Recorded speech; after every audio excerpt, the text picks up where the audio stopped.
Well इसमें हम सीखेंगे स्ट्रेन के बारे में। स्ट्रेन सिंपली एक कॉन्सेप्ट है, इसके लिए थोड़ा सा आपको बुक से रीड आउट करना पड़ेगा। The most important thing is that कि एक चीज़ है डिफॉर्मेशन, जिसमें चेंज की हम बात करते हैं। वो चेंज लेंथ में हो सकता है, वो चेंज वॉल्यूम में हो सकता है, वो चेंज एरिया में हो सकता है। It is deformation. अगर वो इंक्रीज हो रहा है तो पॉजिटिव है, डिक्रीज हो रहा है तो नेगेटिव है। उसको हम डेल्टा से शो करते हैं।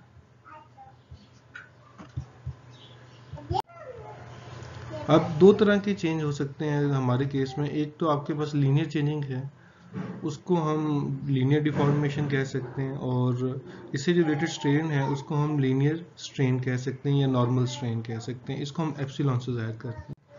दूसरी शेप में चेंज है, और यहाँ पे चीज़ ऑब्जर्व करनी चाहिए कि यहाँ पे हम स्मॉल एंगल्स के लिए tan गैमा को इक्वल टू गैमा दे सकते हैं, और ये shear स्ट्रेन कहलाती है, गैमा से इसको हम डोनेट करते हैं।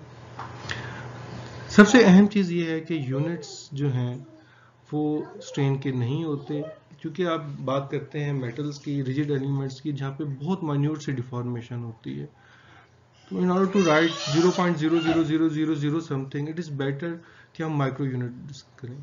ये माइक्रोन नहीं है, यहाँ पे ये चीज़ बहुत इंपॉर्टेंट है। माइक्रोन का मतलब होता है माइक्रो, जबकि ये सब माइक्रो है जो प्रीफिक्स। लेकिन स्ट्रेन 2 डायमेंशन में भी हो सकती है, 3 डायमेंशन में। स्ट्रेस को हम वैसे 2D में फिक्स कर सकते हैं, लेकिन स्ट्रेन को हम 2D में फिक्स नहीं कर सकते, क्योंकि जो भी डिफॉर्मेशन है वो पूरी शेप में होनी होती है। तो सिंपल x और y और z के बारे में जनरल रिलेशनशिप आपके सामने है, और उसके अलावा हम किसी खास प्लेन में इंटरेस्टेड हैं कि वहाँ पे स्ट्रेन क्या हो रही है, तो उस स्ट्रेन को हम n के साथ यहाँ पे रिप्रेजेंट किया गया। प्लेन स्ट्रेन का टॉपिक आपके लिए छोड़ दिया गया। हम बात हैं स्ट्रेन मेजरमेंट के ऊपर। स्ट्रेन गेजेस आपको शो कर दिए गए हैं, उनकी ओरिएंटेशन शो कर दी गई है।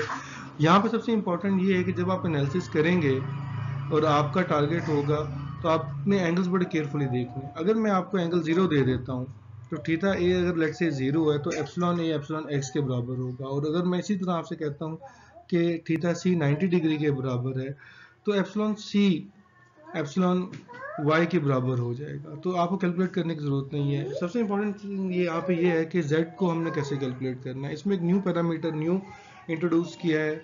न्यू की वैल्यू आपको गिवन होगी, या नेक्स्ट लेक्चर्स में आप देखेंगे कि न्यू कैसे कैलकुलेट किया जा सकता है।